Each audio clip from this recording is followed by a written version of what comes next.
नमस्कार, SBT news में आपका स्वागत है। पेश है 24 अगस्त गुरुवार दोपहर 3:15 राजस्थान की 15 बड़ी खबरें। इस न्यूज बुलेटिन के प्रायोजक हैं विनी केक एंड मोर। तो सबसे पहले एक नजर डालते हैं आज के हेडलाइंस पर। यूनाइटेड वर्ल्ड रेसलिंग ने रद्द की भारतीय कुश्ती संघ की सदस्यता। गहलोत की 10 घोषणाएं बदल सकती है राजस्थान का चुनाव।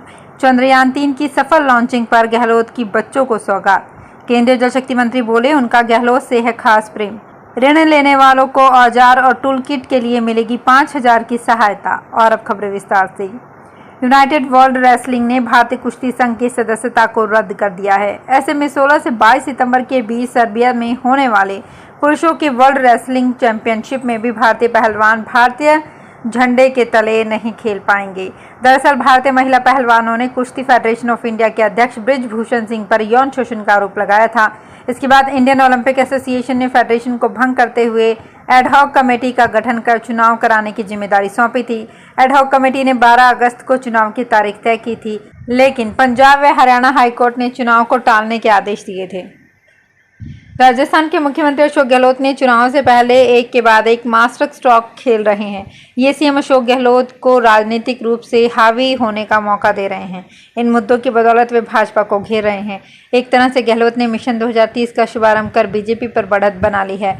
फ्री स्मार्टफोन, ओपीएस, फ्री इलाज, 500 रुपये में गैस सिलेंडर, 100 यूनिट फ्री बिजली और शहरी रोजगार गारंटी, पेंशन में बढ़ोतरी समेत जैसी योजनाएं कांग्रेस के लिए गेम चेंजर साबित हो सकती हैं।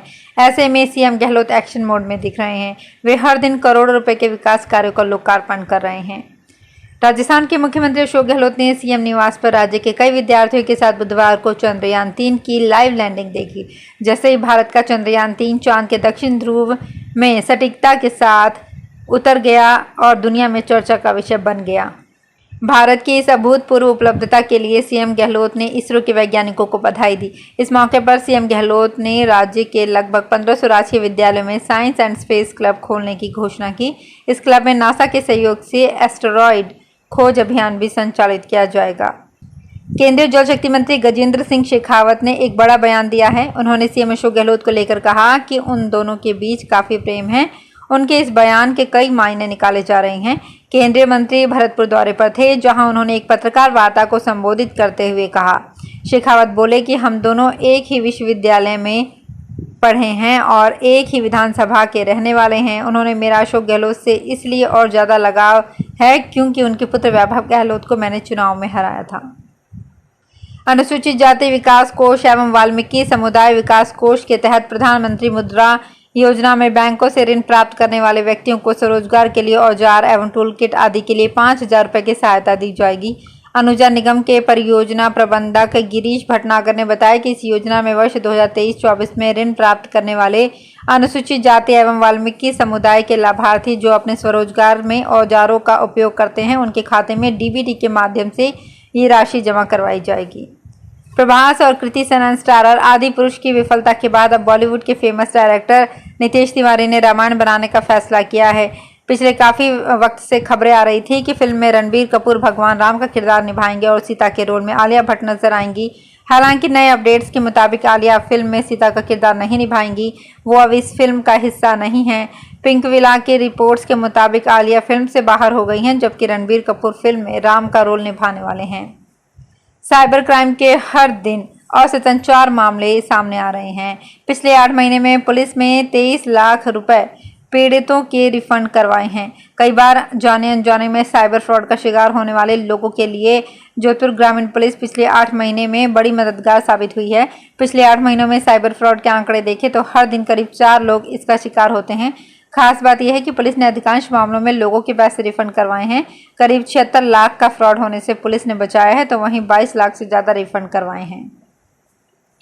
राजस्थान की गहलोत सरकार राज्य में चिकित्सा और स्वास्थ्य के क्षेत्र में लगातार विकास कर रही है। सीएम गहलोत ने 1266 करोड़ रुपए की लागत से मेडिकल कॉलेजों से जुड़े चिकित्सा संस्थानों के 68 विकास कार्यों का शिलान्यास किया है। इसके साथ ही उन्होंने 3 नर्सिंग कॉलेजों की बिल्डिंग के कार्यों का उद्घाटन भी किया। सीएम गहलोत ने मोबाइल कैंसर निदान वैन को हरी झंडी दिखाई है। इन वाहनों के जरिए प्रारंभिक स्तर पर ही आवश्यक टेस्ट किए जाएंगे। ये वाहन RRECL, HPCL, Hindustan zinc limited, Greenko, Reliance foundation, एलन मित्तल, HEML तथा रीन्यू पावर द्वारा CSR के अंतर्गत उपलब्ध करवाए गए हैं। आगामी 26 अगस्त को गंगापुर सिटी में केंद्रीय गृह मंत्री अमित शाह के प्रस्तावित दौरे को लेकर बयानबाजी तेज हो गई है। इसे लेकर गंगापुर सिटी के मुख्यमंत्री सलाहकार और विधायक राकेश मीणा ने प्रेस कॉन्फ्रेंस भी की। मीडिया से रूबरू होते हुए उन्होंने एक बार फिर आरसीपी की मांग उठाई। मीणा ने कहा कि आरसीपी यानी कि पूर्वी राजस्थान नहर परियोजना को राष्ट्रीय परियोजना घोषित करे, ऐसा नहीं किया तो केंद्रीय गृह मंत्री अमित शाह की होने वाली रैली और आम सभा का कांग्रेस घेराव करेगी। और उन्होंने कहा कि ये योजना तत्कालीन मुख्यमंत्री वसुंधरा राजे के समय साल 2016 में बनाई गई थी। राजसमंद जिले के कांकरोली के रूपम ज्वेलर्स में लूट के बाद शहर के तमाम सराफा कारोबारियों ने गुरुवार को अपनी दुकानें बंद रखकर विरोध प्रदर्शन किया। उन्होंने पूरे शहर में वाहन रैली निकाली। इसके बाद विभिन्न मार्गों से होते हुए ज्ञापन देने पहुंचे। शहर की अधिकांश दुकानें दोपहर 1 बजे तक बंद रखी। जिले भर के करीब 1,500 सराफा कारोबारी सुबह से दोपहर 1 बजे तक अपनी दुकानों को बंद रखा। बंद को सराफा संघ के अलावा general merchant association, Rajsamand trade association, बर्तन एसोसिएशन, खाद्यान्न व्यापार संघ कांकरोली, वस्त्र व्यापार संघ तथा राजनगर समस्त व्यापार मंडल सोसाइटी ने समर्थन दिया है। राजस्थान में लोक देवता रामदेव मेले में दर्शन के लिए हजारों लोगों के रामदेवरा पहुंचने का सिलसिला शुरू हो गया है। जोधपुर में बाबा रामदेव के गुरु बालीनाथ की समाधि पर धूप लगाकर भक्त रामदेवरा की ओर रुख कर रहे हैं। इधर रामदेवरा मेला के सफल आयोजन के लिए रेंज आईजी जय नारायण शेर ने पुलिस अधिकारियों की मीटिंग ली। उन्होंने कहा कि मेले के रूट पर वाहनों की स्पीड को कंट्रोल करने के लिए 4 इंटरसेप्टर लगाए जाएंगे। 2 इंटरसेप्टर जयपुर से जोधपुर भेजे गए हैं और 2 जोधपुर कमिश्नरेट की ओर से तैनात होंगे। इस वर्ष 31 अगस्त से 27 सितंबर तक मेला भरेगा। मुख्य मेला 17 सितंबर को आयोजित होगा। लंबित मांगों को लेकर सरकार की अनदेखी के विरोध में सीकर जिले के नर्सेज शुक्रवार को सामूहिक अवकाश लेंगे। मरीजों को परेशानी से बचाने के लिए अस्पताल के सभी वार्ड में रेजिडेंट चिकित्सकों की ड्यूटी लगाने का निर्णय किया गया है। लंबित मांगों को लेकर सरकार की अनदेखी के विरोध में जिले के नर्सेज शुक्रवार को सामूहिक अवकाश लेंगे।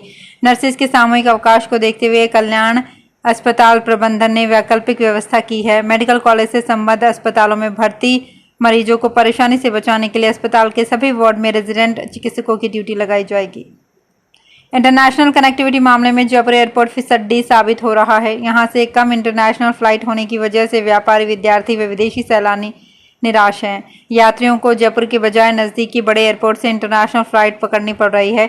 दरअसल जयपुर से केवल Dubai, Muscat, Sharjah, Abu Dhabi, Bangkok के लिए 1-2 फ्लाइट संचालित हो रही है। इनमें से कुछ फ्लाइट तो आए दिन रद्द होती रहती है। और वहीं जयपुर के समकक्ष अहमदाबाद एयरपोर्ट से लंदन, सिंगापुर, दोहा और दुबई के लिए फ्लाइट संचालित हो रही है। राजस्थान में साल के आखिर में होने वाले विधानसभा चुनाव के लिए टिकट की दावेदारी का सिलसिला बुधवार को भी जारी रहा। हालांकि इसके साथ ही ब्लॉक स्तर पर टिकट की दावेदारी जुटाने का काम पूरा हो गया है। जयपुर जिले में शहर कांग्रेस के पास दावेदारी के आखिरी दिन कुल 146 आवेदन आए। अब दावेदारी से वंचित रहे टिकट के इच्छुक जिला स्तर पर आवेदन कर सकते हैं। जयपुर शहर जिला कांग्रेस कमेटी अध्यक्ष RR तिवारी ने बताया कि शहर के 8 विधानसभा क्षेत्र में उम्मीदवारों के संभावित पैनल तैयार कर प्रदेश कांग्रेस को सौंपे जाएंगे। बीकानेर में यातायात नियमों का उल्लंघन करना भारी पड़ेगा। सीट बेल्ट नहीं लगाने, हेलमेट नहीं पहनने, 3 सवारी सहित अन्य नियमों का 3 बार से अधिक उल्लंघन करने वालों के खिलाफ जिला पुलिस सख्ती करेगी। पुलिस नियम तोड़ने वालों के चालान बनाने के साथ साथ लाइसेंस निरस्त करेगी। बीकानेर में लगे पिछले 1.5 साल में यातायात विभाग की ओर से परिवहन विभाग को भेजे गए 4,362 वाहन चालकों के लाइसेंस में से 1915 निलंबित किए जा चुके हैं। CCTV कैमरों से भी चालान हो रहे हैं। तो फिलहाल इस बुलेटिन में इतना ही। फिर हाजिर होंगे कुछ और बड़ी खबरों के साथ। अगर आप भी अपने आसपास की छोटी बड़ी और महत्वपूर्ण खबरों से अपडेट रहना चाहते हैं तो सब्सक्राइब कीजिए हमारे चैनल SPT न्यूज को और प्रेस कीजिए बेल आइकन पर।